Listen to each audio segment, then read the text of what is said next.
Hi guys, my name is Alfonso Lamilla and I'm currently studying in Leeds University. I'm doing a course of business and management, and today I want to talk about consumer buyer behavior.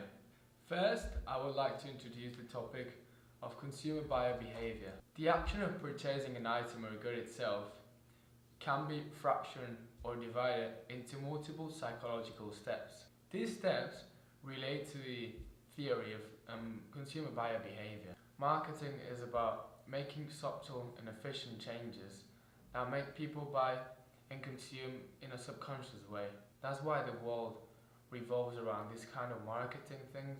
We just impulsively buy, we impulsively consume, we impulsively do something because they're controlling us with marketing information. With today's case, I'm going to base everything in a hypothetical situation. Let's say I'm going to buy the new released basketball trainers, the LeBron 11.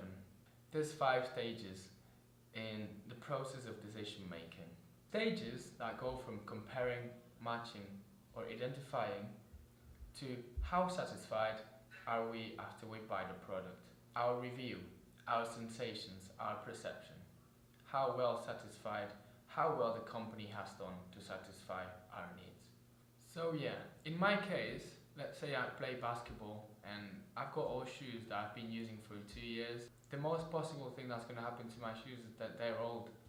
So maybe I think in my mind, I need a new pair of shoes. They're not functional enough. This stage is called problem recognition. Obviously, after having that thought, I'd like to know what's out there in the market. What products are there? I'm going to use a search engine. Of course, I want my search to be as efficient as possible.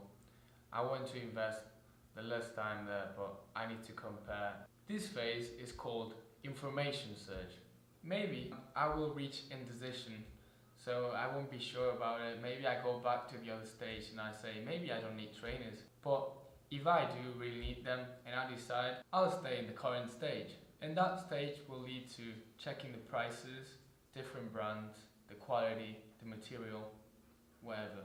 Comparing. Personally, out in the market, I've been choosing from brands between Reebok, Adidas, whatever. But I chose Nike because Nike inspires me confidence, trust, and Nike has created kind of loyalty with me from past experiences of buyer behavior. I've been buying their products and I like Nike and I think it's my kind of brand. So I'd like to say that Nike has provided me with great customer satisfaction. In this stage is called evaluation of alternatives. I'll end up purchasing the Nike Run 11 because of multiple influences, emotional factors, connections, advertisement, the way that it has been promoted. All these factors mix up and end up forming the product choice stage. I will say that after buying the product, having it in my hands in a tangible form, wearing it, feeling it, I must say that the advertising was too promising, was too exaggerated, but it matched my description, it matched my expectations, so it satisfied me in some way. And factors like these is what have created this partial loyalty to the brand Nike. This is the outcome or post-purchase satisfaction phase. And this stage ends the cycle. My decision taken has been influenced by cultural and internal factors as well. In my case, due to social influence, that made me wear them even more. As a personal example, my best friend, who as well plays basketball, wanted them and was about to buy them. That just made me feel more pressured about buying them, so that made me get to the point that I had to buy them.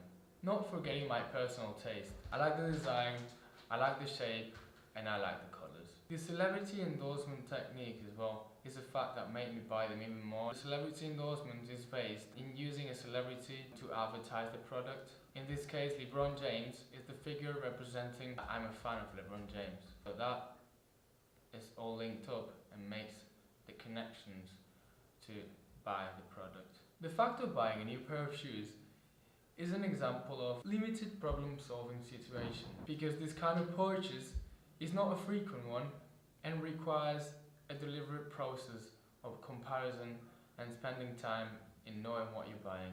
However, it is a moderately expensive purchase with limited risk.